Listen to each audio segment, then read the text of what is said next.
Hola, buenos días.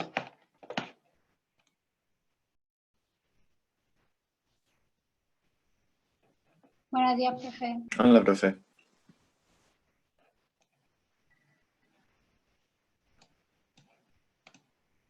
Hola, profe.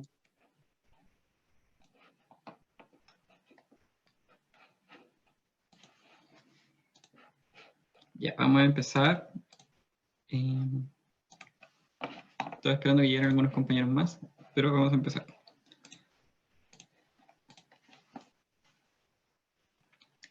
Cuando haya más de ustedes conectados, les voy a preguntar cómo estuvo el control, para que igual me puedan dar su feedback. Pero bueno, mientras tanto vamos a empezar la clase para ver los contenidos que vamos a tener que ver hoy día.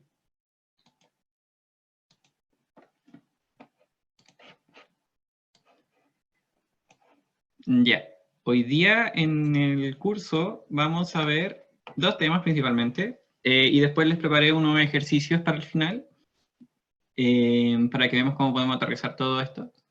En primer lugar, hoy día vamos a ver notación UML para modelos de datos, que, bueno, nosotros ya conocemos la notación de Bashman, que era con doble flechita, o flechita simple en caso de las asociaciones. Pero bueno, acá les voy a presentar la notación que más se usa cuando uno habla de modelos de datos. Vamos a ver también cómo modelar algunas otras cosas. Para eso vamos a hablar un poco de la semántica de los datos. Y después vienen los ejercicios. Ya. Hoy día hay una pregunta de Socrative, así que pueden aprovechar de conectarse o conectarse cuando sea el momento, pero en algún momento de la clase, que es ya casi al final, antes de los ejercicios, hay una pregunta que se las voy a activar para que puedan responderla. Y empezamos. El primer tema, como les dije, es notación UML para modelos de datos. Bueno, ustedes se preguntarán qué es UML. UML significa Unified Modeling Language, lenguaje de unificado de modelado, y es un estándar para modelar, para construir y diseñar un sistema. No es solo para modelar bases de datos, sino que hay diagramas UML para varias cosas cuando uno hace software. Pero bueno, a nosotros en particular nos interesa utilizar el diagrama que se llama diagrama de clases UML, el cual describe cómo es la estructura del sistema, mostrando clases, atributos y asociaciones entre ellas. Es muy parecido al diagrama de Bashman que ya conocemos, pero este es más estándar, entonces este es como el que vamos a usar más.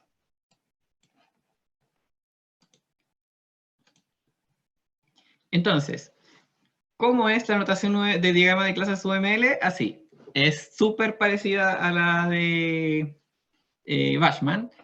Tenemos acá, por ejemplo, la clase persona, y acá están los atributos root y nombre. Acá tenemos una clase mascota que tiene 3 atributos: nombre, registro, especie, nombre. Y acá tiene en esta línea, que es solamente una línea, no tiene flechitas, está la asociación entre estas dos clases. Acá está el nombre de la asociación, que ya también en Bashman lo teníamos, pero la diferencia es que yo ya no voy a escribir flechitas, yo ahora voy a escribir números. Entonces, acá yo estoy diciendo que la mascota es alimentada por una persona, y acá tengo el 1 escrito explícitamente. Y esta persona alimenta a asterisco mascotas. Ese asterisco para nosotros va a significar muchos. Entonces, en realidad tenemos casi lo mismo que teníamos en el diagrama de Bashman, pero mucho más explícito, porque ahora estamos escribiendo la cardinalidad con números o asteriscos, en este caso. Lo cual también es mucho más fácil de leerlo. Bueno, y en este caso también se lee saltado. Se lee una persona alimenta a muchas mascotas, o una mascota es alimentada por una persona. Hay que fijarse bien en el número que está escrito al otro lado de la línea, no el que está inmediatamente al lado de la clase que estoy leyendo. Bueno, eso fue notación UML, fue súper rápido, pero ahora vamos a ver también otras cosas que tiene UML que nos sirve para modelar modelos conceptuales, que es de nuestro interés también saber cómo poder expresar en un modelo otras cosas, otras características que tiene el sistema, y hay alguna simbología o cosas que también se pueden usar. Bueno, entonces recordemos que en el curso estamos viendo dos tipos de modelos de datos, uno que se llama conceptual y el otro que se llama lógico-relacional. Ya habíamos dicho que el conceptual era ideal para interactuar con clientes, representa la realidad mostrando un diagrama con entidades y asociaciones. Eso no ha cambiado. Tenemos las representaciones de diagramas de Bashman y UML. Y por otro lado, ya tuvimos también un poco de una vista rápida de qué es un modelo lógico-relacional. Sirve para interactuar con el motor de base de datos o con el sistema administrador de base de datos. Y describe cómo están almacenados los datos de la realidad y cómo se asocian entre ellos, mediante claves foráneas. Entonces, también habíamos visto que representaciones válidas eran tablas bidimensionales o UML. También yo puedo hacer un modelo lógico-relacional con UML. Pero nosotros ya vimos un poco del lógico-relacional y ahora vamos a volver a ver un poco más en detalle el conceptual, al menos esta semana. Entonces, los modelos conceptuales, nuestro objetivo es que otra persona nos entienda, por lo tanto debe ser descriptivo en simbología, no en características que un RDBMS pueda soportar. O sea, acá no hay claves foráneas, no hay claves primarias tampoco quizás. Porque el modelo conceptual es para que otra persona me entienda, no para que un RDBMS me pueda almacenar los datos. Entonces vamos a revisar algunas semánticas para representar datos.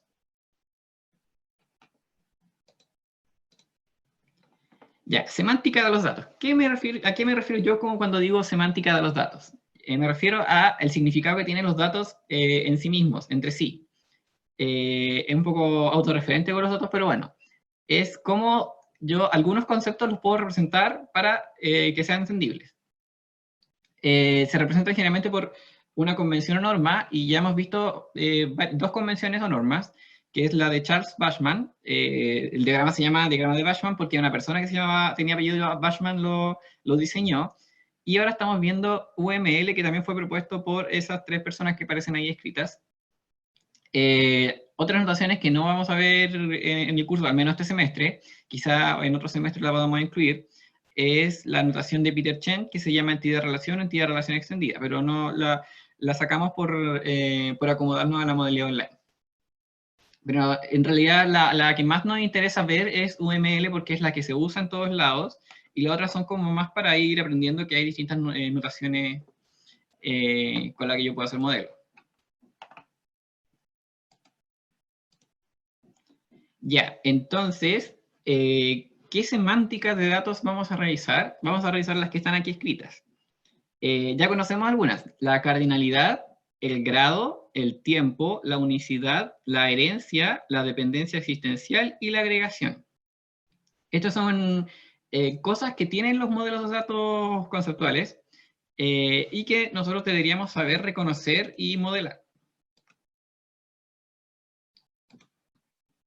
Ya, entonces, haciendo un repaso por cardinalidad, porque en realidad la conocemos, se refiere al número de entidades con la que otra entidad se relaciona. Y acá hay tres tipos de cardinalidad o tipos de multiplicidades de la cardinalidad.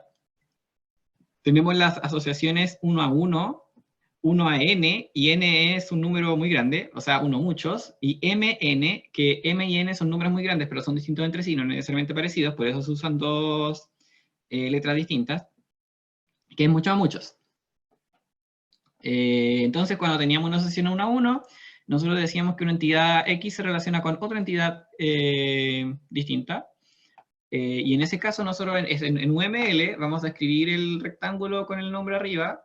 Acá los atributos, en este caso no tiene atributos.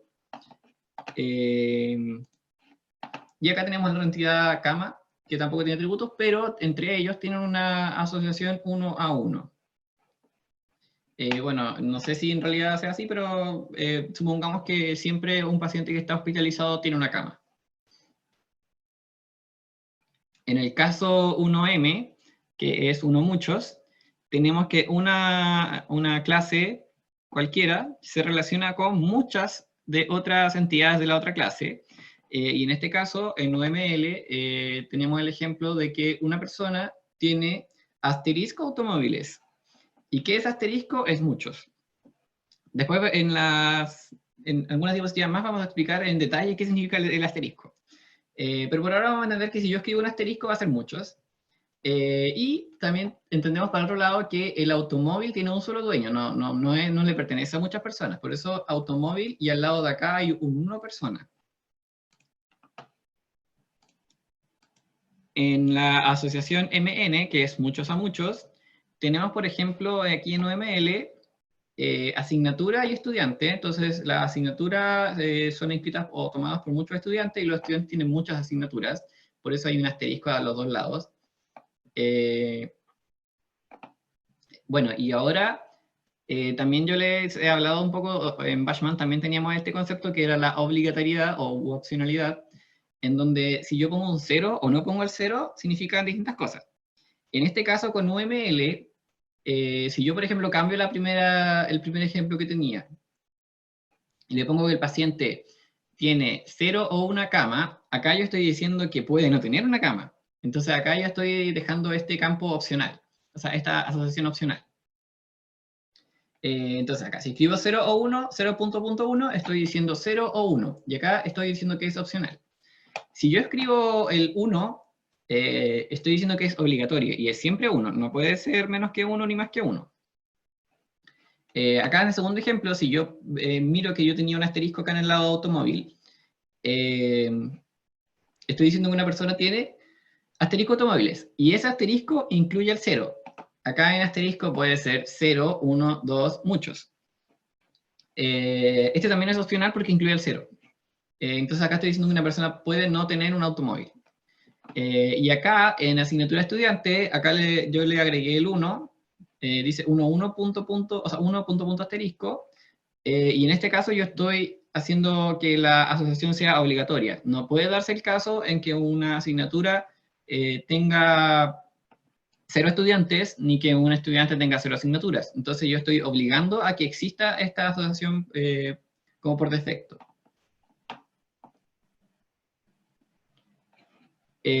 Bueno, eso fue en relación a cardinalidad, y ahora en relación a grado, se define como el número de tipos o clases de entidades que se participan en una asociación. Y acá ya también hemos visto esto, de que hay asociaciones que son unarias, binarias, ternarias y linearias. Quizá no lo hemos visto con nombre, pero ahora les voy a mostrar los ejemplos, entonces se van a dar cuenta que sí lo hemos visto, al menos lo hemos mencionado. En relación a las asociaciones unarias, son asociaciones que consideran solamente tipos de entidades que se relacionan consigo mismas. Por ejemplo, tengo una persona casada con otra persona. Tengo un empleado que es jefe de muchos empleados.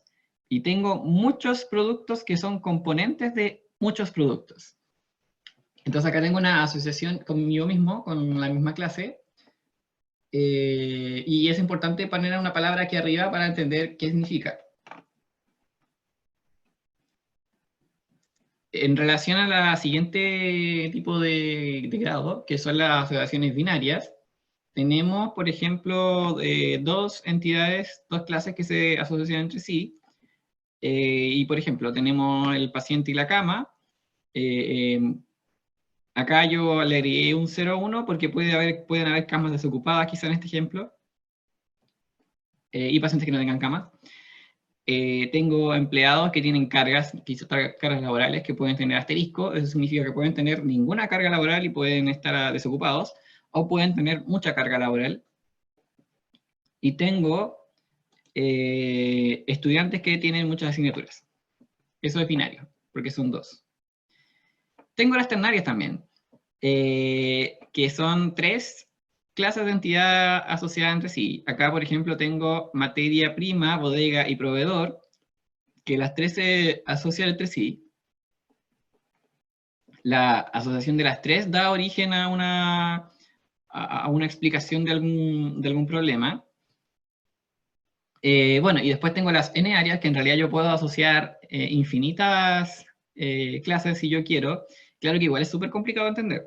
Yo creo que hasta 3 igual es un poco complicado, si es que no le pongo los nombres apropiados como a las clases.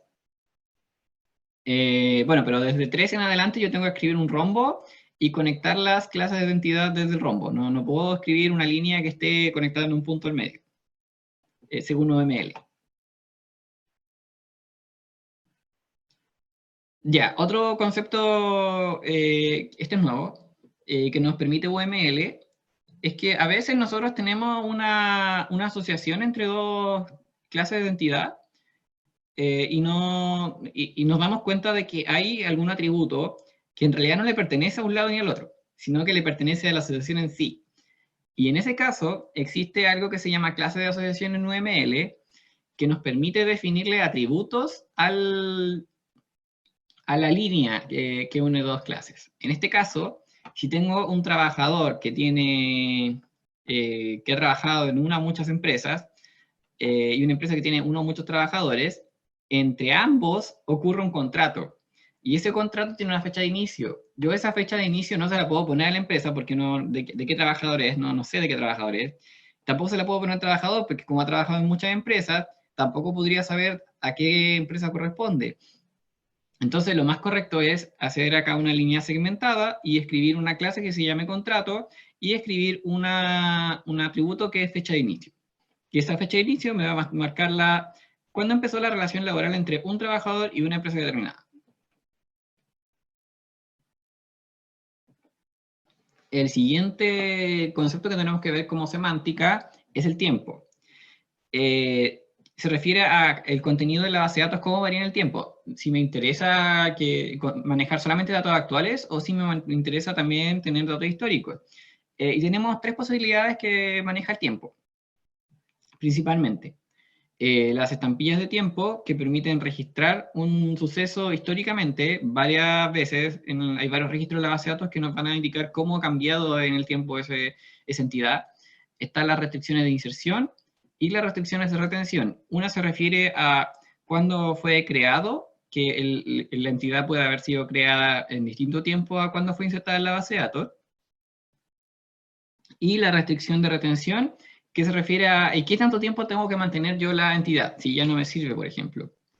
Entonces ahora vamos a ver casos de cada una de estas posibilidades. En relación a las estampillas de tiempo, una estampilla o marca de tiempo es un atributo que se incluye dentro de una entidad. Y con eso podemos saber alguna información. Entonces, por ejemplo, tenemos acá un producto que tiene un determinado precio actual. Y en el tiempo, obviamente, ese producto no mantiene siempre su precio por el IPC, por el dólar, por quizás qué motivos tengamos, que ese producto varía en el tiempo. Y entonces nos interesa saber cuánto valía antes, para, por ejemplo, hacer un gráfico. No sé si han visto un gráfico de cómo ha variado el precio de la benzina o del petróleo. Ese ejemplo sería muy, muy modelable con estampilla de tiempo. Entonces, yo tengo el precio actual del petróleo y además tengo una clase que me guarda el precio del petróleo por mes o por día. Y yo después puedo tomar esa información y, por ejemplo, hacer un gráfico.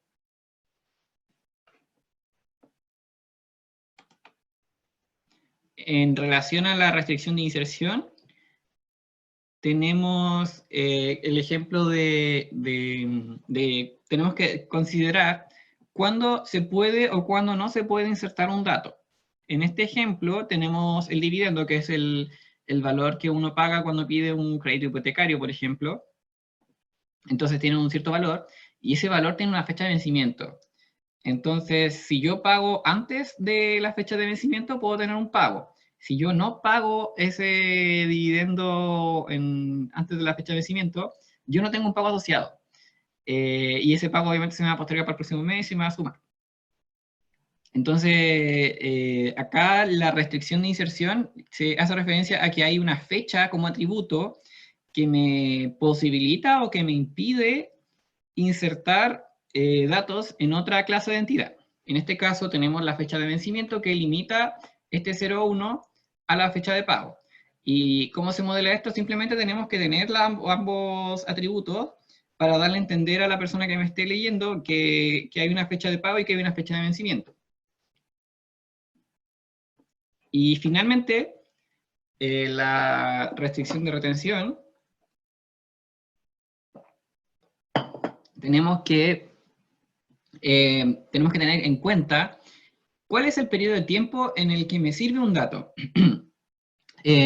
por ejemplo, el estudiante de la USM es estudiante, pero cuando se titula, sigue siendo estudiante de la USM, o en algún momento lo fue, pero me interesa para, por ejemplo, saber una estadística de las prioridades académicas o de los promedios de la carrera.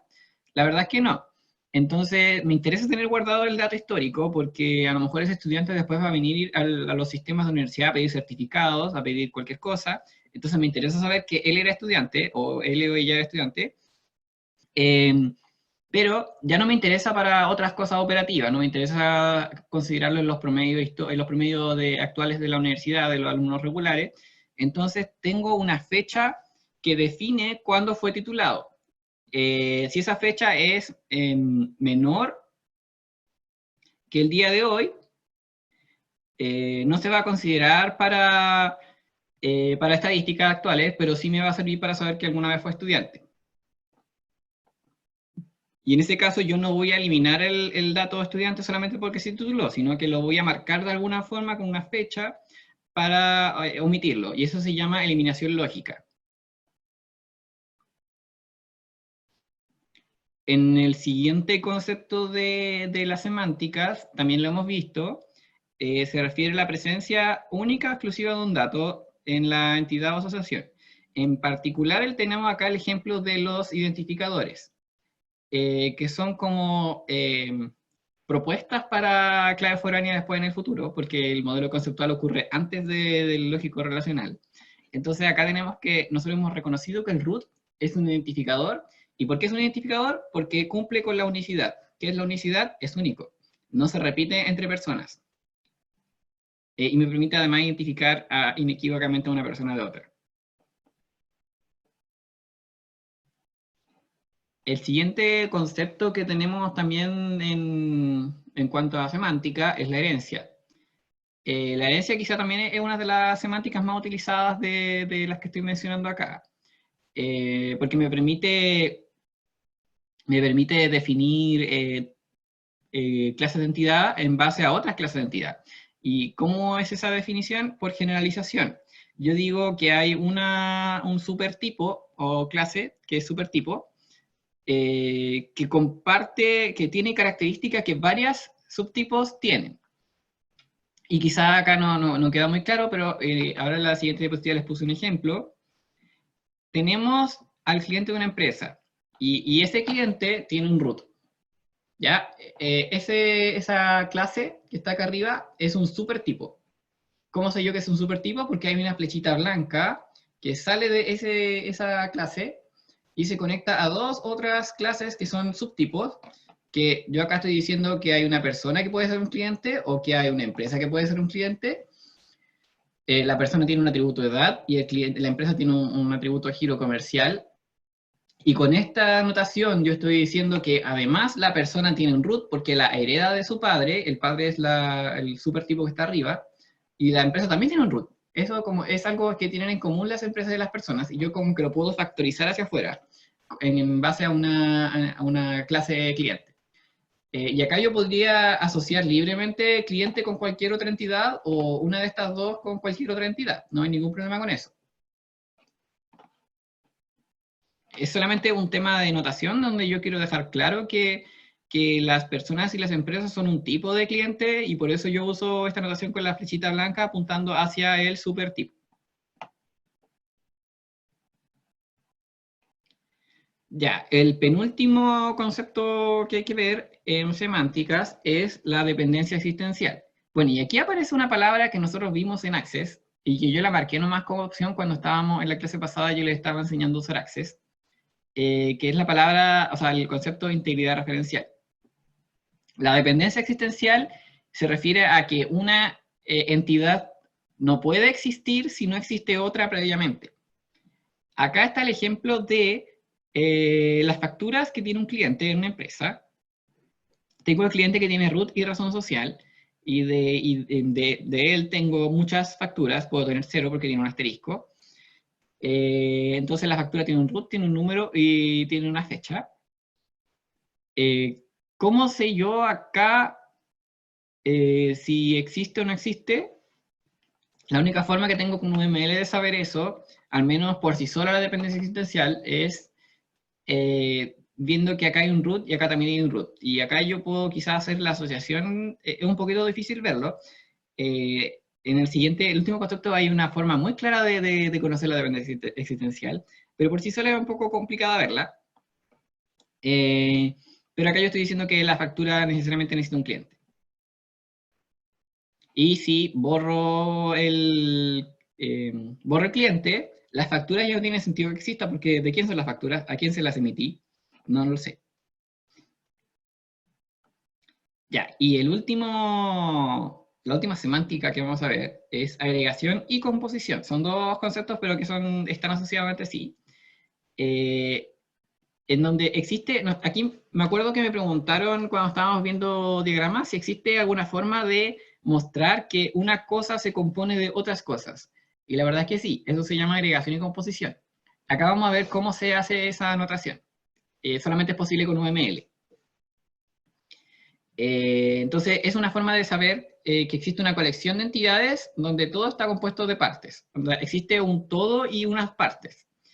En conceptos asociados tenemos el objeto compuesto, que es el todo, que agrupa la colección, y tenemos el objeto componente, que son las partes, y que componen el objeto compuesto. Acá hay dos casos de agregación y composición, que son la agregación y la composición. Entonces, la agregación, o también llamada composición débil, indica que un objeto componente tiene partes, pero no existe dependencia existencial entre ellos. Además, las partes pueden pertenecer a más de un todo. En este caso, nosotros podemos tener la visión de que una empresa en realidad es un conjunto de clientes, que es la cartera de clientes que tiene la empresa. Entonces, entendamos la empresa como un conjunto de clientes que le compran el servicio a la empresa. En ese caso, la notación que vamos a usar es un rombo blanco para indicar que esta empresa se compone de muchos clientes. Y además acá tenemos la salvedad de que estos clientes no solamente pertenecen a esa empresa, pueden pertenecer a muchas empresas, pueden tener muchos proveedores. Entonces acá hay una relación 1 muchos al lado de acá y 0 muchos al lado de acá. Acá no hay exclusividad de que ese cliente solamente pueda tener de un proveedor, entonces acá por eso no existe la dependencia existencial. Si esta empresa quiebra, esos clientes no van a dejar de ser clientes, van a tener otras empresas de las cuales ser cliente, entonces no existe eso. Pero entiendo este rombo como el concepto de empresa es un conjunto de clientes. Y el segundo caso, que este caso es quizá el que más se usa en cuanto a anotación después de la herencia, o quizá en un nivel de la herencia, es la composición.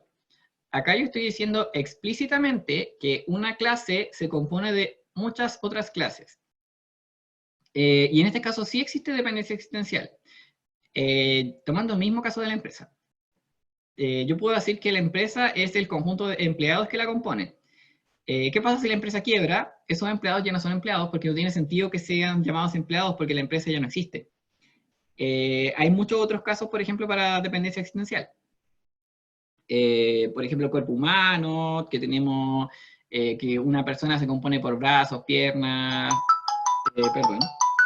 riñones, órganos, cualquiera. Tenemos cualquier cosa que yo pueda decir que se agrupa y forma un todo nuevo, por ejemplo, una mesa con las patas. Yo puedo decir que la mesa está compuesta por 4 patas. Y eso yo lo podría modelar con composición, con un rombo pintado negro. En este caso, existe exclusividad. Ese empleado no puede no puede formar un conjunto de otra empresa. Entonces, por eso acá hay un 1 al lado del rombo. Ese 1 puede no escribirse siempre, porque siempre es un 1. Las partes siempre le pertenecen a una sola entidad, todo o compuesto.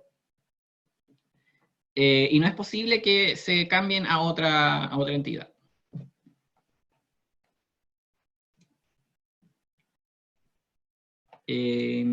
Entonces, si hacemos una tabla comparativa de agregación versus composición, tenemos que, si estamos en una agregación, tenemos varios objetos compuestos comparten objetos componentes.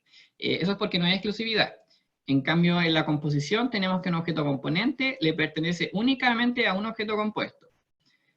Por ejemplo, un brazo no le puede pertenecer a dos personas distintas. Entonces, el brazo, la pierna y todas las partes componen una persona, pero no pueden pertenecerle al mismo tiempo a otra persona.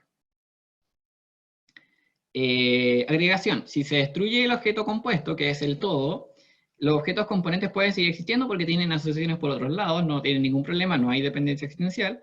En cambio, en la composición, la destrucción del objeto compuesto implica también la destrucción de los objetos componentes, porque no tiene sentido que sigan existiendo. Y aquí, en ese caso, existe dependencia existencial. La agregación, cualquier cardinalidad en el lado del componente. Puede ser uno, puede ser mucho, eso va a depender del modelo. En la composición es obligatorio que la cardinalidad sea 1 en el lado del rombo, en el lado del componente. Y finalmente, la agregación es un rombo blanco y la composición es un rombo pintado negro. Esa es la comparación entre ambos. No sé si hay alguna duda, porque ahora viene Socrative, pero aprovecho de responder dudas mientras habilito el Socrative.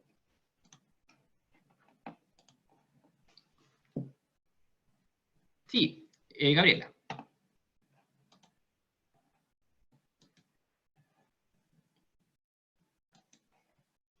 Ya, los puntitos de la cardinalidad. Vamos al tiro para allá. Mientras tanto voy a habilitar el Socrative. Voy a leer la pregunta y vamos a la respuesta. ¿Cuál de las siguientes alternativas puede ser modelada como una agregación? Un paralelo del OSM y sus estudiantes que lo componen. Un edificio con sus departamentos. El cuerpo humano con sus brazos, piernas, cabeza y órganos. Un avión con sus dos alas. Y por favor, revisen bien las características que tiene una agregación versus la composición, que es la otra.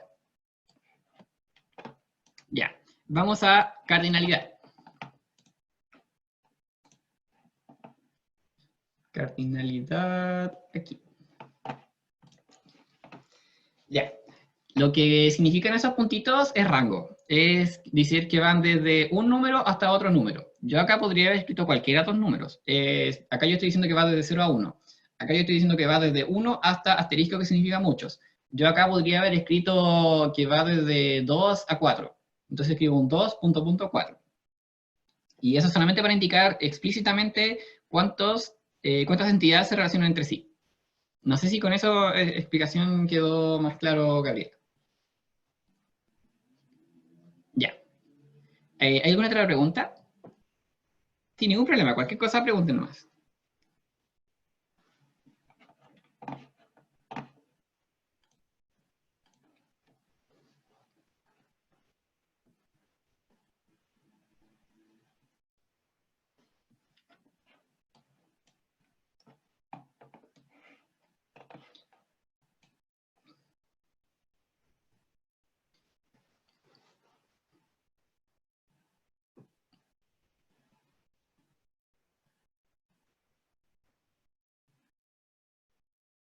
Bueno, mientras tanto, y aprovechando que igual hay hartos estudiantes conectados, a todos ustedes conectados, aprovecho de preguntarles también por el control.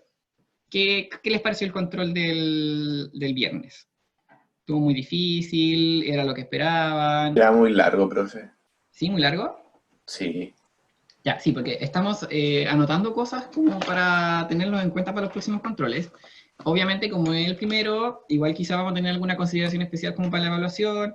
Yo conversé con el ayudante y le dije que quizá la parte de SQL le vamos a asignar más puntaje que a la parte de modelado, porque igual estamos como recién empezando a aprender a modelar.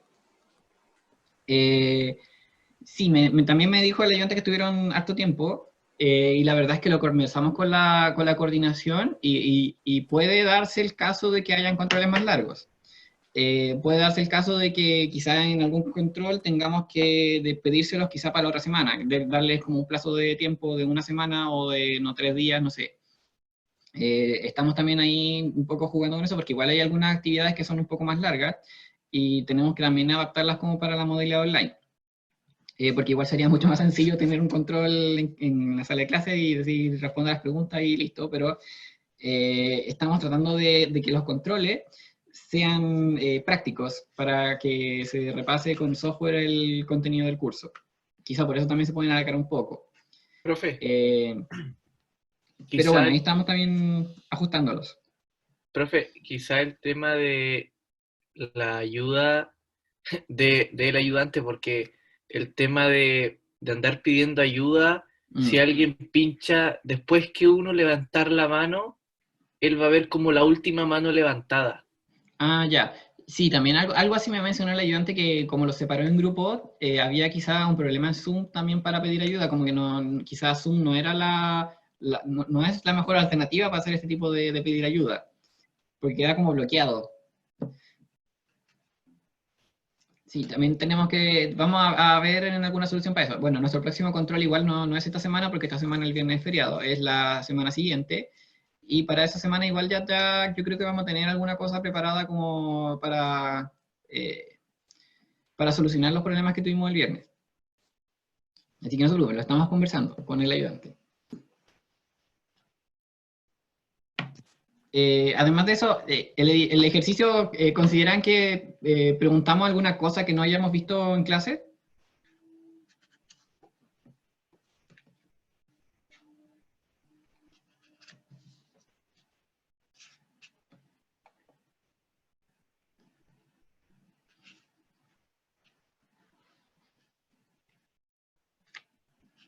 O sea, sí, tratamos de que fuera lo más parecido también a las cosas que hubiéramos visto antes. De hecho, el ejercicio se parecía mucho al que les mencioné yo, que tenía toda la materia, del ejercicio 3 de los ejercicios resueltos que les publiqué la semana pasada. Pero obviamente los problemas cambian, pues no tenemos, en base de datos tenemos infinitos problemas que podemos proponer, y ahí lo que le respondí yo a una compañera de ustedes que me escribió por un correo. Lo importante de este curso, si bien hay procesos y procedimientos para hacer las cosas, lo importante es que ustedes tomen una decisión con alguna cosa y se comprometan con ella, y también conocer cuál fue su razonamiento para llegar a la decisión.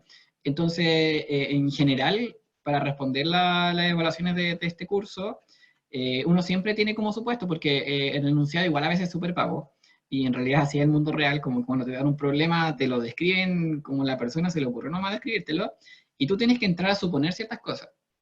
Tienes que suponer, por ejemplo, que las personas tienen fecha de nacimiento, que las personas tienen edad, y, por ejemplo, eso no sale en el enunciado, pero tú lo supones porque esa información te puede servir para otra cosa después.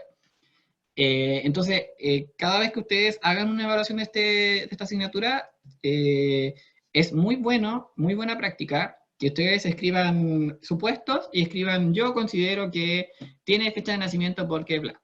Y después ustedes la modelan. Porque si ustedes escriben supuestos, tienen mayor probabilidad de apelar después, porque quizá a ustedes se le ocurrió una cosa y yo no la había visto, o la ayudante tampoco la había visto, pero es una idea muy buena. Entonces, es muy bueno también que ustedes tengan un respaldo de por qué modelaron algo de cierta forma y no de otra.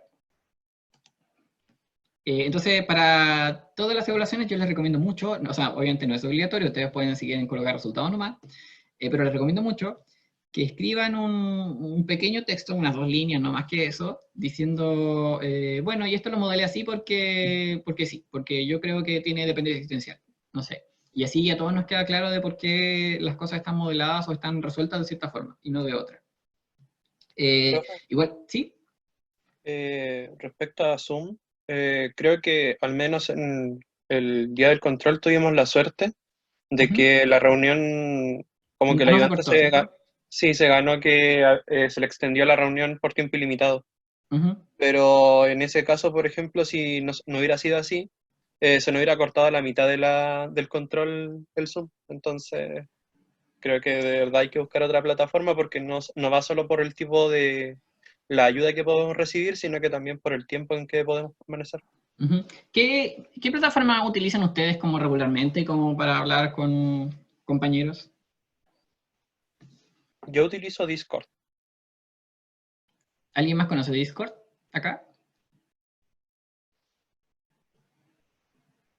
Bueno, mira, voy a conversar con el ayudante y vamos a ver si lo podemos usar. Aunque yo sé que Discord tiene otros usos, que es como más para juegos, pero igual sirve, para videollamadas es súper buena. O para hablar por voz. Ya, voy a tomar eso como idea y voy a conversarlo con el ayudante a ver si es posible que lo implementemos, porque igual tenemos que ver que se pueda pedir ayuda, que se pueda separar grupos, como que se puedan hacer algunas cosas. O quizá usar dos plataformas, no sé. Skype no Pero, funciona, profe. ¿ah? Skype. Skype. La verdad es que hace mucho tiempo que yo no ocupo Skype, así que no sé en qué estar ahora.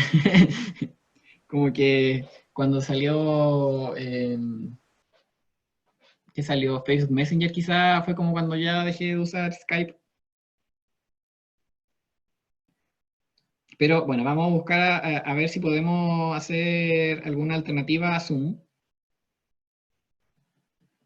al menos para los controles, o quizá para las evaluaciones también.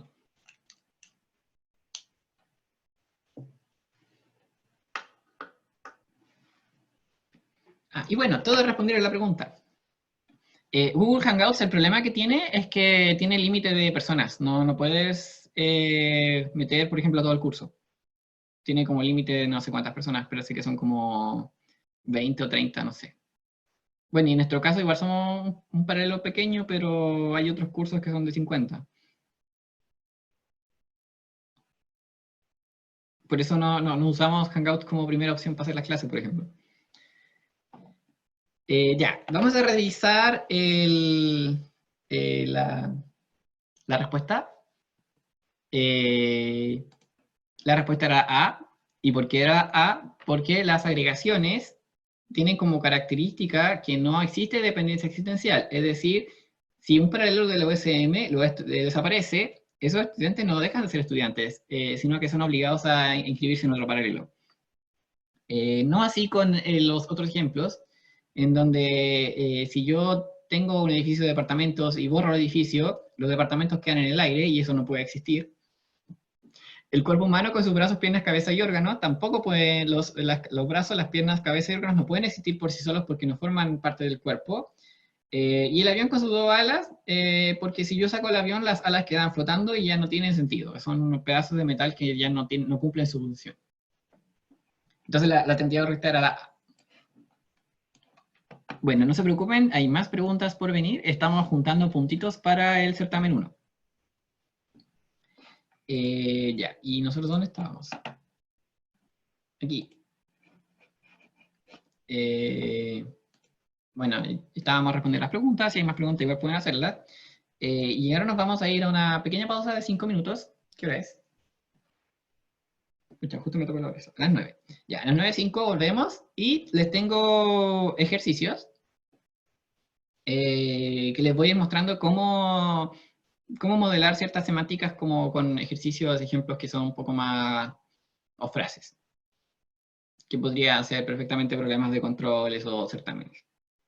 Entonces, en 5 minutos volvemos.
Bueno, ya estamos de vuelta.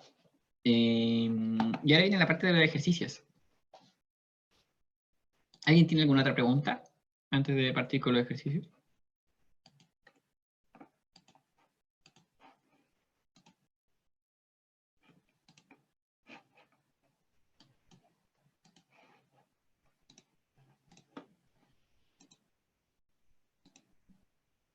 Bueno, entonces, acá yo les puse 6 ejercicios en esta diapositiva. Ojalá que lo alcancemos a hacer todo, no sé si por ahora, quizás sí. Sí, nos quedó harto tiempo. O quizás vamos a hacer algunos nomás porque igual, para no terminar tan justo.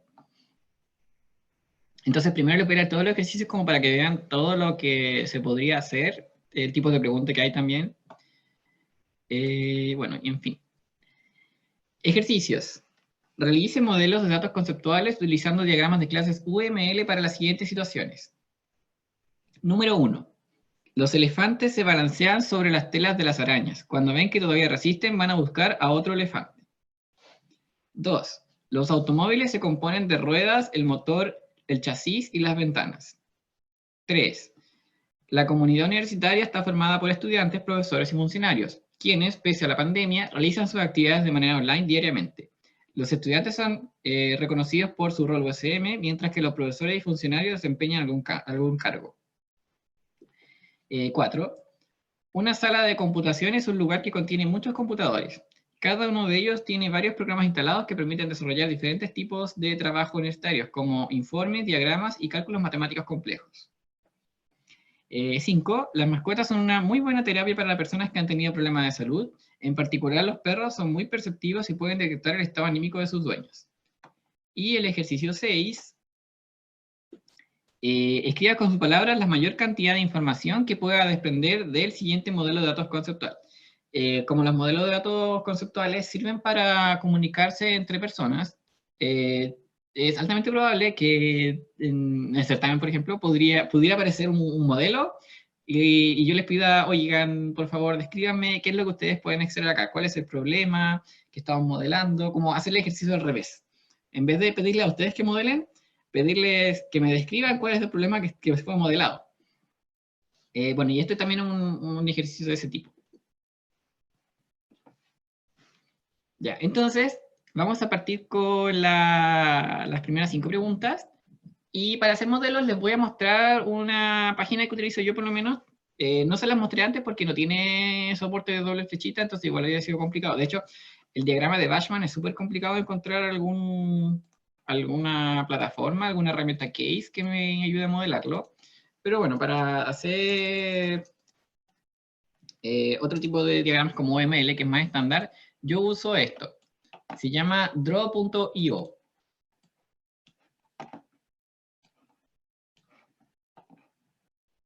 Ya, y aquí ustedes se pueden conectar, me voy a conectar de nuevo. Se pueden conectar con... Oh, no, puedo salir. Voy a entrar con navegación privada entonces. Se pueden conectar con la cuenta de USM o Sansa, ¿no? Si tienen Microsoft o Google, no sé qué tienen ustedes. Entonces, draw.io.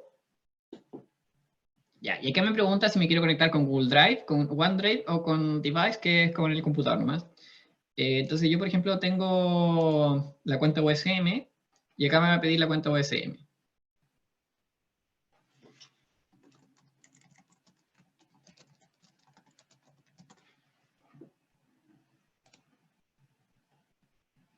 Bueno, abrir la contraseña.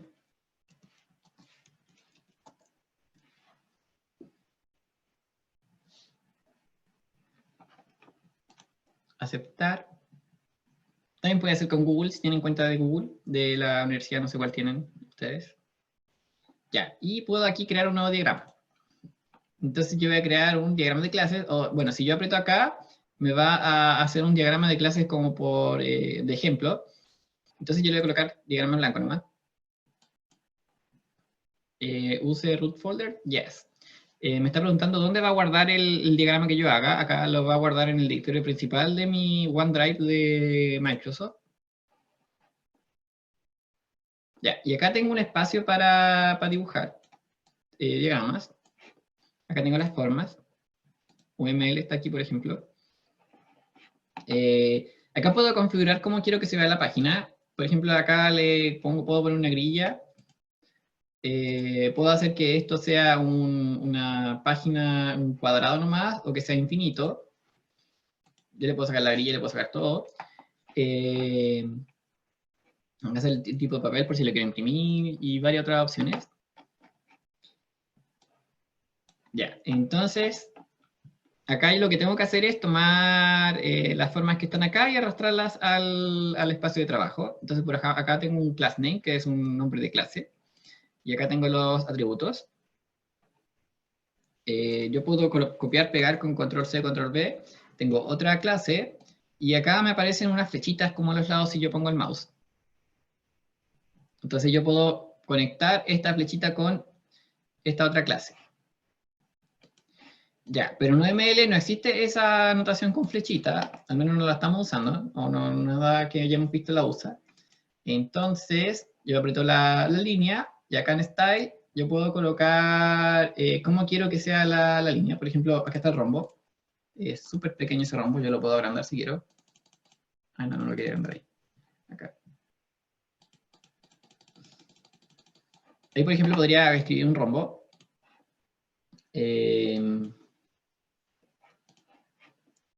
O podría colocarle nada, que es UML tiene nada, entonces coloco none. Y ahí tengo una línea.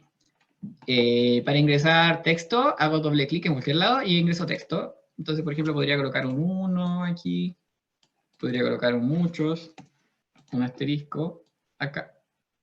Y así puedo construir fácilmente el modelo de datos que me pidan. Ya, entonces, eso es como lo básico, pero bueno, acá hay estas figuritas más que ustedes pueden usar.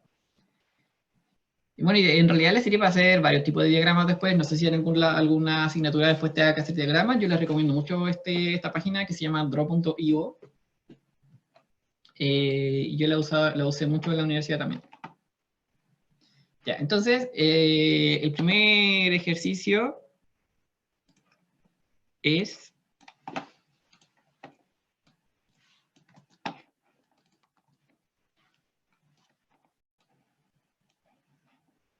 Quedó casi bien. No, porque he saltado eso.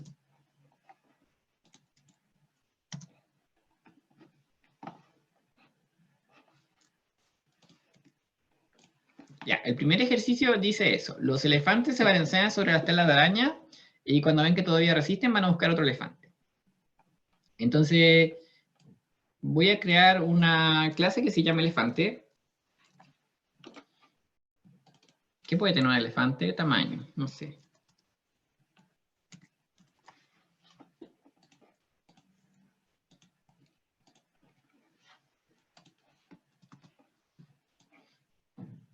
Ya, y dice que los elefantes se balancean sobre las telas de araña. Entonces necesito colocar acá una tela de araña.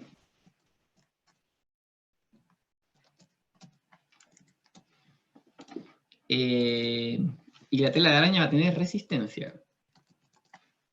Que puede ser cualquier cosa, puede ser, no sé, una unidad de física o no sé. Ya, y la asociación que hay entre ellos, ya los conecto. Y aquí voy a escribir se balancea. Bueno.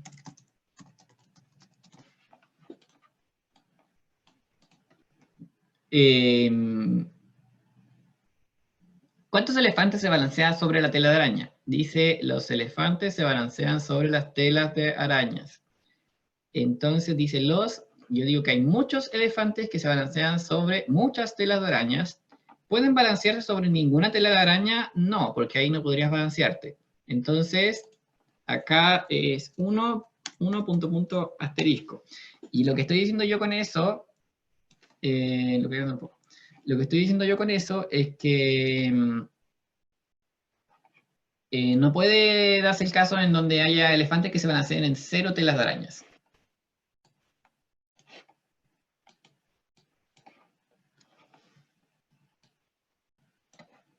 Ya, y para el otro lado, en una tela de araña, ¿cuántos elefantes se balancean?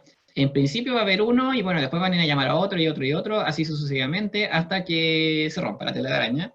Entonces, siempre se van a balancear se va a balancear un elefante, pero pueden balancearse muchos.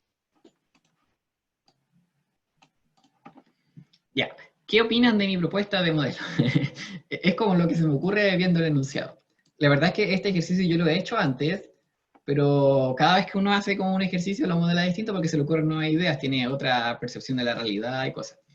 Eh, bueno, y por eso también se da mucho que cuando uno hace modelos en base de datos, todos tienen modelos distintos y hay que revisarlos como uno a uno, porque cada uno ve la realidad de forma distinta y a cada uno se le ocurren cosas distintas. Entonces, pueden haber infinitos modelos, tantos modelos de datos como personas existen. Obviamente hay algunos modelos que son más óptimos que otros, pero eso se consigue en la práctica. Y en este curso no estamos evaluando que el modelo sea óptimo, sino que el modelo represente lo que la frase está buscando. Ya, entonces, según yo, ese sería como el modelo de esta oración. Si se dan cuenta, en ningún lado dice que el elefante tiene un tamaño. Yo supongo que los elefantes tengan tamaño. Si me pidieran una identificación de elefantes, yo le pondría un atributo que se llama número de elefante y de ahí yo identificaría este fue el que llegó primero, este fue el que llegó después, este fue el que llegó después, y así. Ya, el segundo problema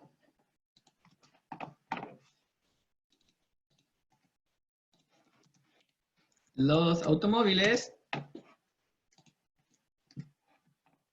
se componen de todas estas partes.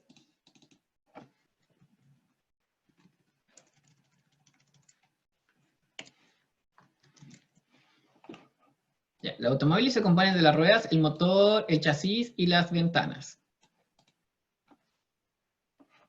Ya, ¿qué es lo primero que yo voy a modelar acá? Entonces es un automóvil.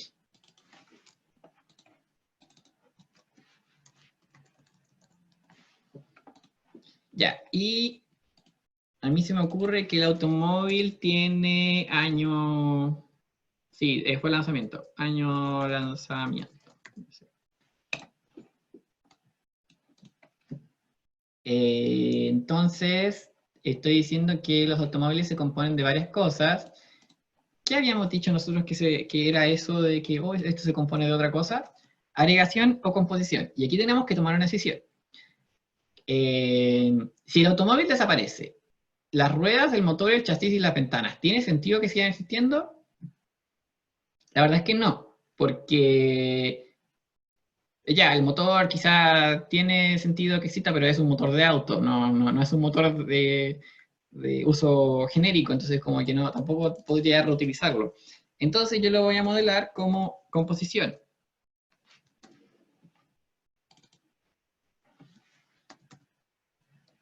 Ya, al motor le voy a poner RPM, o sea, obviamente no es necesario que le pongamos atributo, yo le estoy poniendo un atributo nomás para que no dejar las clases vacías.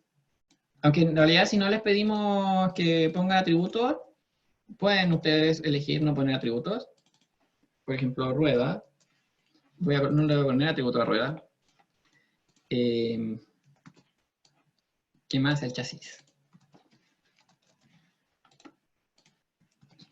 Y las ventanas. Ya, aquí tengo todas las partes del auto. Y tengo el automóvil.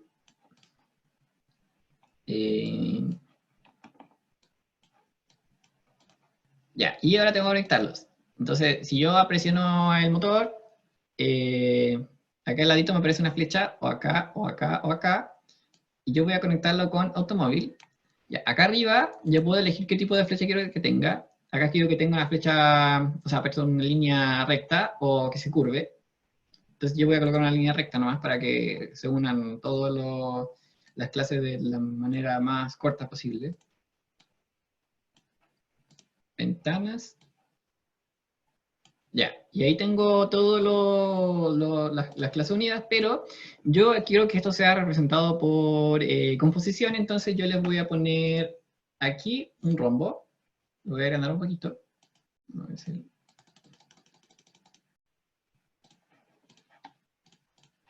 Acá también le voy a poner rombo.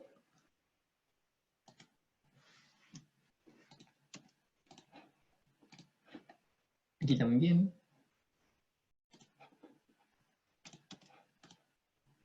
Oh, no, grande. No me equivoqué, de lado. Y acá también. Profe, ¿Sí? una pregunta. Es que me acuerdo que en algún momento mencioné que cuando eran muchas asociaciones de varias entidades ponía el rombo ese blanco Ujú. y de ahí los unía. Entonces, ¿cómo sé cuando... No entendí, me confundí entre usar el blanco o el negro. Ah, ya, mira, la diferencia entre el rombo blanco y el negro es, por ejemplo, ¿qué pasa si el automóvil desaparece? Ese motor puede ser usado en otro automóvil, sí, pero acá lo que quiero representar es que un automóvil se compone de ciertas partes. Eh, ¿Puede al mismo tiempo un motor pertenecer a dos automóviles distintos? No, porque hay un motor que forma parte de un automóvil y forma parte de ese conjunto, y al mismo tiempo no se puede ir a otro automóvil como teletransportarse y aparecer allá.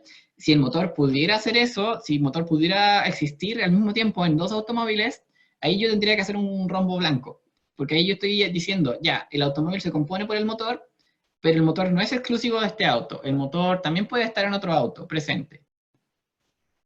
No sé si ahí te quedó un poquito más claro como la diferencia entre el rombo blanco y el negro. Sí, ahí sí, gracias. Ya. Ya, entonces, acá yo puse puros rombos negros porque yo estoy diciendo que hay exclusividad, como que estas partes de auto no pueden estar en otro auto al mismo tiempo, ¿no? Y si desaparece el automóvil, también van a desaparecer las partes. Ya, y acá me falta poner cardinalidades. Entonces, el automóvil tiene un motor, no sé si hay autos con dos motores. Ya, tiene 4 ruedas, tiene un chasis y tiene 4 ventanas. ¿O tiene más de 4 ventanas?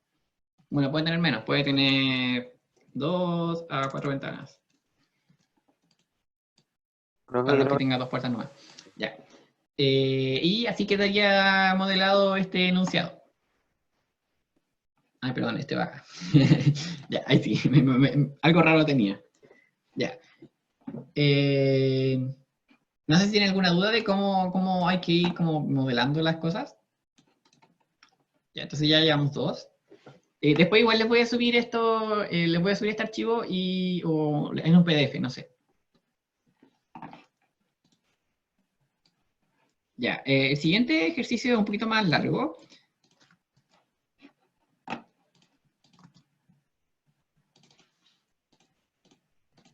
No sé por qué se copia así.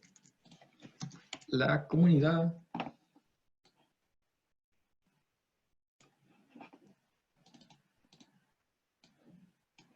Ya. La comunidad universitaria está formada por estudiantes, profesores y funcionarios quienes, pese a la pandemia, realizan sus actividades de manera online diariamente. Los estudiantes son reconocidos por su rol OCM, mientras que los profesores y funcionarios se desempeñan en algún cargo. Ya, una de las primeras cosas que yo puedo identificar es que hay estudiantes.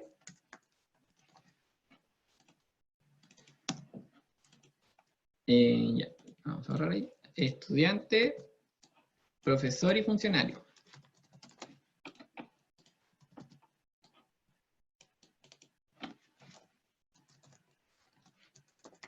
Ya, tengo esos 3. Acá dice que los estudiantes son reconocidos por su rol USM. Entonces yo al estudiante le voy a poner el rol USM. Y también dice que los profesores y los funcionarios tienen un cargo.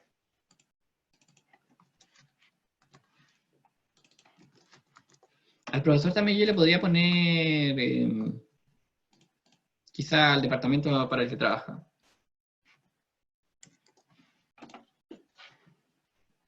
Solamente porque se me ocurrió que podría ser útil. Ya. Y tengo esas 3 cosas. Pero ¿cómo las conecto? Ya. La verdad es que estas 3 clases de entidad comparten algo en común. ¿Y qué es eso que comparten en común? Es que son personas.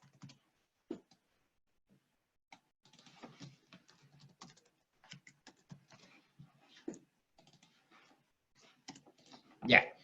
¿Y cómo hacía yo esto? Lo hago como con herencia. Acá yo estoy mostrando que estos 3... tengo que cambiar ahí el...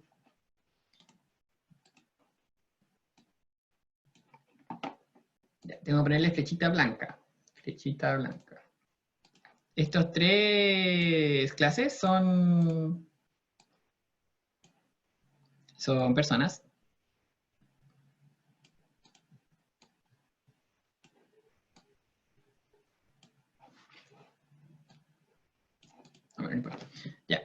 Y esa es la forma de notar que son personas y que pertenecen a la comunidad de las tres que son mismo tipo. Y bueno, el enunciado no nos dice nada más. Como, no sé si alguien tiene una duda de por qué enunciado tan largo, modelo tan pequeño, pero la verdad es que muchas veces el enunciado igual nos da un poco de información del contexto, pero en realidad no es información que podamos modelar. Bueno, y si yo quisiera poner algo aquí más descriptivo, le pondría un root a las personas para decir que tanto estudiantes como profesores como funcionarios tienen root. Ya, el penúltimo ejemplo de enunciado.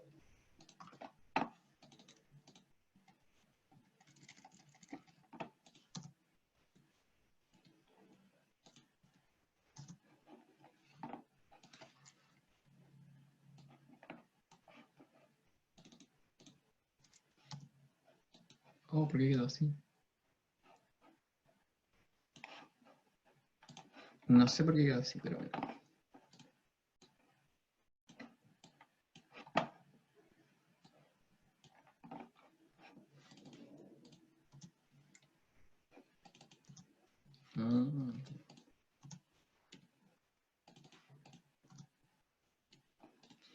Ya, una sala de computación es un lugar que contiene muchos computadores. Cada uno de ellos tiene varios programas instalados que permiten desarrollar diferentes trabajos universitarios como informes, diagramas y cálculos matemáticos complejos. Ya, tengo la sala de computación. Que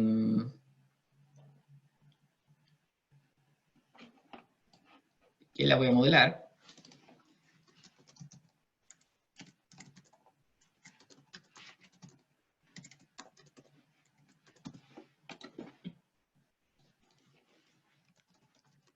Le voy a decir que tiene un número, como el número de sala. Y también voy a decir que hay computadores, o un computador. Ya, y el computador también tiene un número.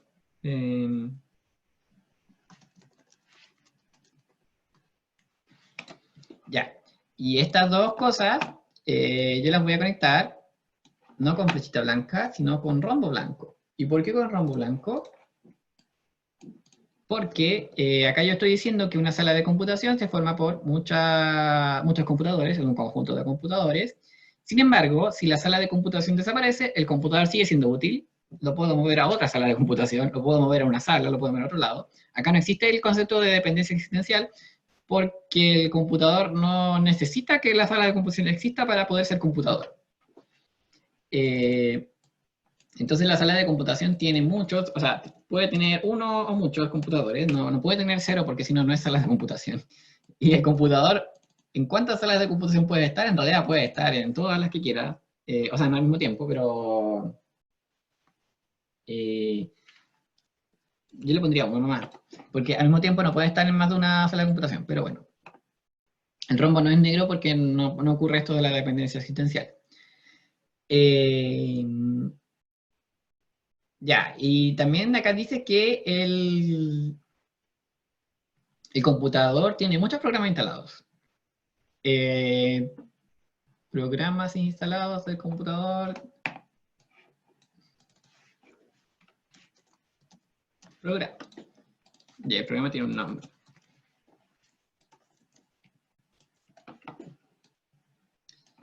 Bueno, y también dice que el programa puede ser de varios tipos. Sirve para hacer diagramas, informes o cálculos matemáticos complejos. Acá tengo dos opciones. Les voy a colocar las dos opciones. La primera opción que se me ocurre es que hay tres tipos de programa, que son los que sirven para hacer... Voy a gastar esto para acá.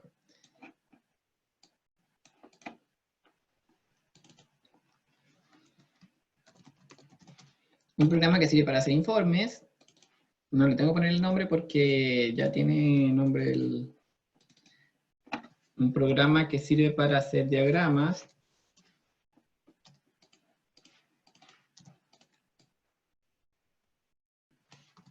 Y un programa que sirve para hacer cálculos complejos. y estos tres son programas.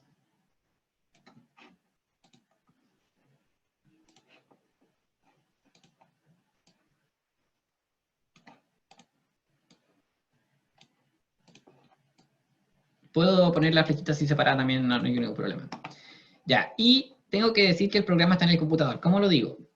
Acá, bueno, también tengo muchas opciones. Yo quizá podría hacer esta. Que esto de acá, y le pongo un rombo negro.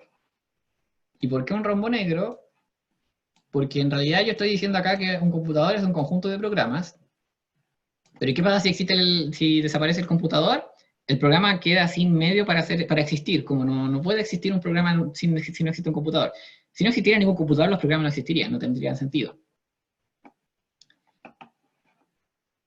Ya, y un programa tiene muchos computadores, o sea, muchos programas. ¿Cuántos tiene? Al menos uno, y tiene muchos.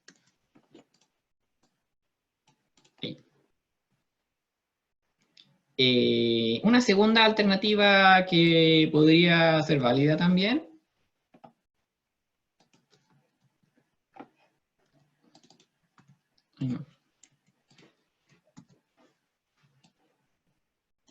Ya, es que existe la sala de computación, el computador, el programa, se me borró la agregación.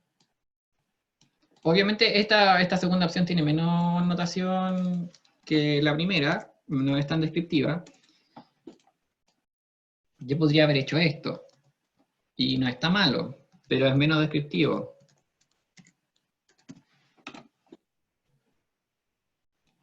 Ya, acá yo estoy diciendo que la sala de computación se compone por muchos computadores, y el computador se compone por muchos programas. Acá no hay dependencia existencial, y acá sí hay dependencia existencial. Pero no estoy separando el programa por tipos de programas, sino que estoy diciendo que tiene una función.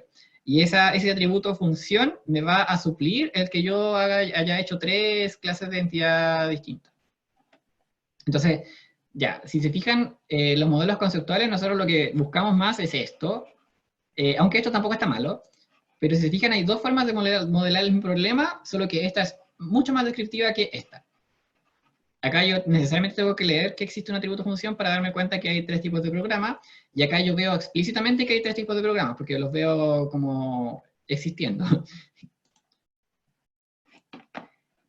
Ya, en el quinto problema,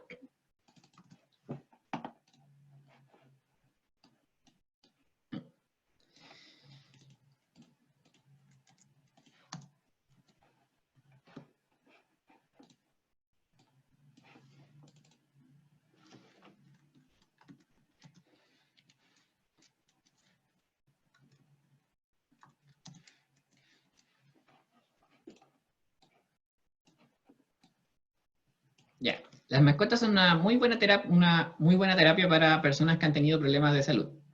En particular, los perros son muy perceptivos y pueden detectar el estado anímico de sus dueños. Ya, tengo una persona.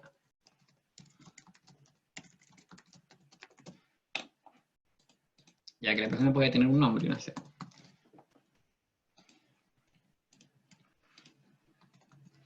Y tengo una mascota.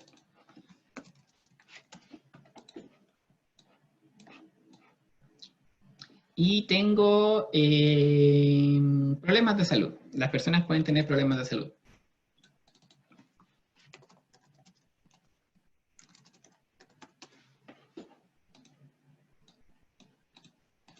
Y quizá el problema de salud le voy a poner gravedad. Ya, entonces la persona tiene problemas de salud, no tiene rombo. Tiene problemas de salud con nada. ¿Sí? La línea nomás. La persona también tiene mascotas. Ya. La persona tiene problemas de salud. Y dice que las mascotas detectan el estado anímico de sus dueños. Entonces, acá explícitamente hay un atributo que se llama estado anímico.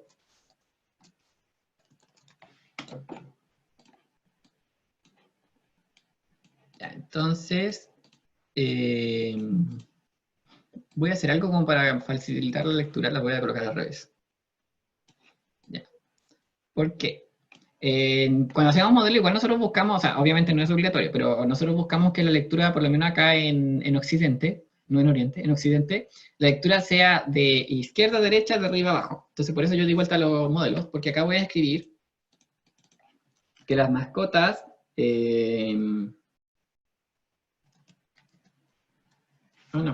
mascotas detectan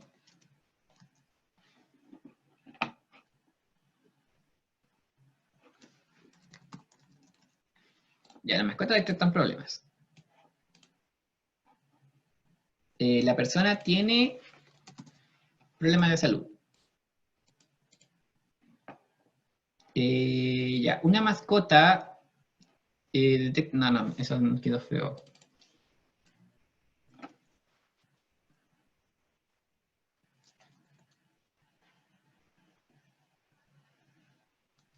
La mascota ayuda. La mascota ayuda. ¿A cuántas personas? Dice acá que las mascotas son sus dueños. Dice que hay más de un dueño de mascota. Entonces, tengo que colocar aquí un uno o un muchos, porque la mascota dice acá que tiene más de un dueño. Y la persona es ayudada por ¿cuántas mascotas? La verdad es que no dice. Y dice las mascotas, como muy en general. Entonces, vamos a asumir el caso de que puedan existir más de una mascota. No vamos a asumir el caso de que hayan 0, porque no, en ningún lado dice que las personas no tengan mascotas. Y para el otro lado dice que la persona tiene problemas de salud. ¿Cuántos problemas de salud puede tener una persona? La verdad es que muchos problemas de salud puede tener. ¿Puede tener 0? Sí, puede tener 0. Entonces vamos a colocar solamente un asterisco al lado de acá, porque vamos a considerar también las personas que no tengan problemas de salud.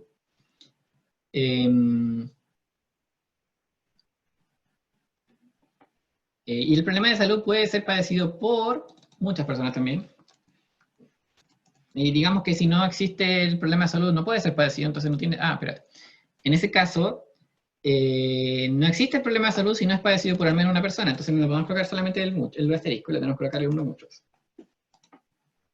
Bueno, y esos son como el tipo de preguntas que tienen que empezar a hacerse como cuando empiezan a hacer los modelos. Es como pero el problema de salud, ¿tiene sentido que exista si no lo padece nadie? Como no, entonces le voy a poner que sea obligatorio. O no, por ejemplo, ¿puede existir una persona sin problema de salud? Sí, puede existir una persona sin problema de salud. Entonces en ese caso le vamos a colocar el opcional al lado de allá. Acá. Bueno, y eso eran como los 5... Hoy me voy harto. Los 5 problemas que tenía. Y me falta el último ejercicio, que es este, que dice, escriba con sus palabras la mayor cantidad de información que pueda desprender del siguiente modelo. No sé si ustedes se imaginan qué puede hacer esto, a qué puede estar modelando. Me preguntan por qué iba el asterisco solo en el problema anterior. Aquí. Ese asterisco solo es porque yo hice una suposición. Yo dije, ¿existen personas que no tengan problemas de salud? Porque esto se lee así, persona tiene 0 o muchos problemas de salud. El problema de salud es tenido o padecido por una o muchas personas. Se lee saltado. No tengo que leer el número que está inmediatamente al lado de la entidad que estoy leyendo. Quizá eso cuesta un poco acostumbrarse, pero es así. Entonces yo acá lo que estoy diciendo es que la persona tiene 0 o muchos problemas de salud porque estoy asumiendo que existen personas que no tienen necesariamente problemas de salud, pero que tienen mascotas. Estoy dando esa posibilidad.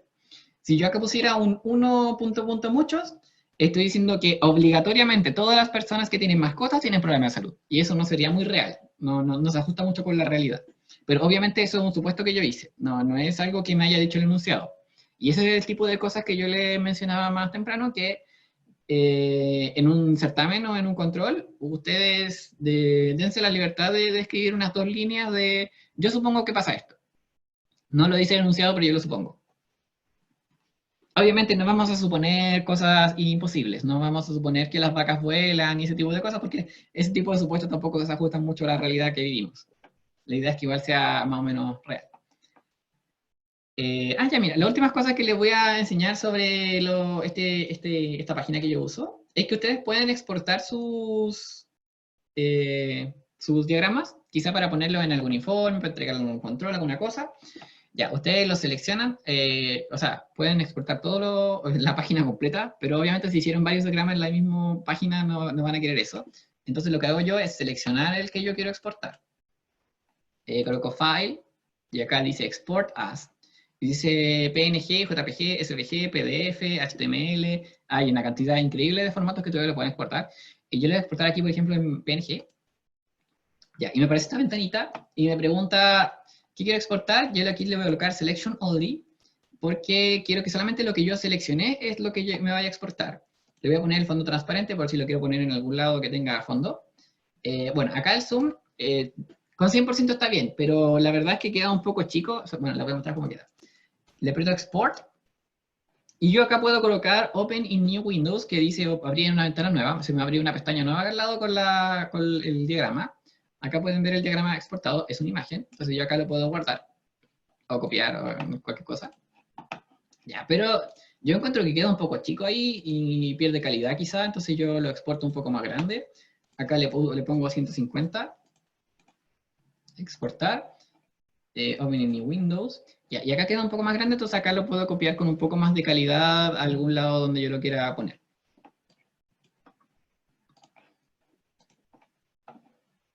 Ya, eso les quería decir en relación a los diagramas. De hecho, este diagrama lo hice con esa página porque se parece harto, ¿cierto? Ya, entonces el ejercicio 6 es escriba con sus palabras la mayor cantidad de información que pueda desprender del siguiente modelo conceptual. Nos quedan 2 minutos para hacer esto. Ya, el ejercicio tiene un usuario, tiene una copia, tiene un texto, tiene un préstamo. ¿De qué será? Y acá yo veo que hay una composición entre el texto y la copia.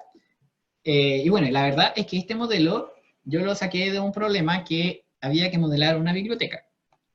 No sé si es suficientemente claro, pero quizá uno debería hacerse con una idea de que hay algo que estoy prestando. ¿Y cómo sé yo que es una biblioteca? Bueno, esto que está aquí, que dice ISBN, es un identificador único que tienen todos los libros que se publican. Y ahí yo puedo saber que es un libro, porque en realidad esto podría haber sido un préstamo de cualquier cosa. Pero es una biblioteca. Entonces tengo un texto, bueno, ahí dice texto. Tengo un texto que tiene nombre, autores, autor principal, y ese texto tiene copias. Acá yo no me refiero al libro en sí. El libro en sí es este que está acá. Y con este texto me refiero como a la existencia de que la biblioteca tiene este texto disponible. Y ese texto disponible, ¿cómo está presente en la biblioteca? Por medio de copias. ¿Qué pasa si yo borro ese texto de la existencia de la biblioteca? Quiero decir que la biblioteca ya no lo tiene disponible, significa que esas copias ya no tiene sentido que existan en la biblioteca. Y por eso, acá el rombo está pintado negro. Entonces, este texto tiene muchas copias, una o muchas. Y yo al usuario lo que le presto no es el texto, le presto la copia. Entonces le presto la copia y acá aparece una clase de asociación. ¿Qué era esto? Era como si yo le quisiera poner atributos a la línea. No se la quiero poner ni a usuario ni a copia, sino que se la quiero poner a la línea que existe entre ambos. Entonces, cuando un usuario recibe una copia o pide una copia, o una copia es pedida por un usuario, hay ciertos atributos que a mí me interesa registrar. ¿Y cuáles son esos atributos? La fecha de entrega, la fecha de retorno, los días de atraso y la multa incurrida. Entonces, eso lo que yo escribiría sería que esto es una biblioteca en donde puedo pedir libros, existen copias, el usuario las puede pedir, y si pide una copia tendría que registrar todos estos datos. Eso sería como lo que yo escribiría en este ejercicio. No sé si les quedó alguna duda. Bueno, en este ejercicio en particular no hay etiquetas como para las asociaciones. En general, no digamos que son obligatorias, porque en muchos modelos no hay. Entonces, en algunas veces uno tiene si el modelo lo hizo otra persona, o si el modelo es muy antiguo y está en la empresa, por lo general esas líneas no las va a tener. No, esos nombres no los va a tener. Entonces, igual uno tiene que quizá acostumbrarse un poco a que pueden estar o no pueden estar. Es muy bueno que nosotros que estamos aprendiendo a hacer modelos, que las pongamos, para que nos facilite un poco la lectura. Pero también tienen que saber que pueden haber modelos que no tienen esa etiqueta aquí con palabras. Bueno, aunque en realidad, si ustedes ven que el modelo no tiene etiqueta y quieren leerlo así como rápidamente, prueben primero con la palabra tiene, que sirve para casi todo. Usuario tiene copia, la copia la tiene el usuario, como sirve. Entonces, es una palabra comodín que quizá ustedes pueden usar. Obviamente en el certamen, si yo les pido que hagan un modelo, yo les voy a escribir explícitamente, escriba la etiqueta de la asociación, o no la escriba, no sé. Quizá como estamos aprendiendo la vamos a dejar obligatoria, ¿ya? Pero como les digo, este modelo quizás fue hecho por otra persona, entonces como que no tenía etiquetas. Y yo lo copié así nomás, del otro lado donde lo saqué. ¿Alguna otra pregunta? Porque ya nos pasamos 2 minutos. Profe, ¿qué significaba el rombo pintadito? Rombo pintado es composición. Significa que el lado donde está el rombo es un todo y el otro lado son las partes, ¿ya? En este caso yo estoy diciendo que el texto, la existencia del texto en la biblioteca se compone de muchas copias. Si el todo deja de existir, como está pintado esto, las partes no tienen sentido que existan, porque tienen dependencia existencial. El concepto de copia de un libro que no existe en la biblioteca no tiene sentido. Por eso el rombo está pintado. Gracias, profe. ¿Sí? ¿Alguna otra pregunta? Bueno, si no hay más preguntas, obviamente ustedes pueden seguir preguntando cosas. Yo les voy a subir las soluciones que acabo de hacer de los ejercicios. Y también espero hoy día tenerles 2 guías de ejercicios, una de SQL y la otra de modelos, de este mismo tipo de preguntas, para que puedan empezar a ejercitar, porque nos queda un mes para el certamen, que es el 27 de mayo. Entonces, si no hay más preguntas, nosotros dejamos la clase hasta acá y nos vemos el miércoles.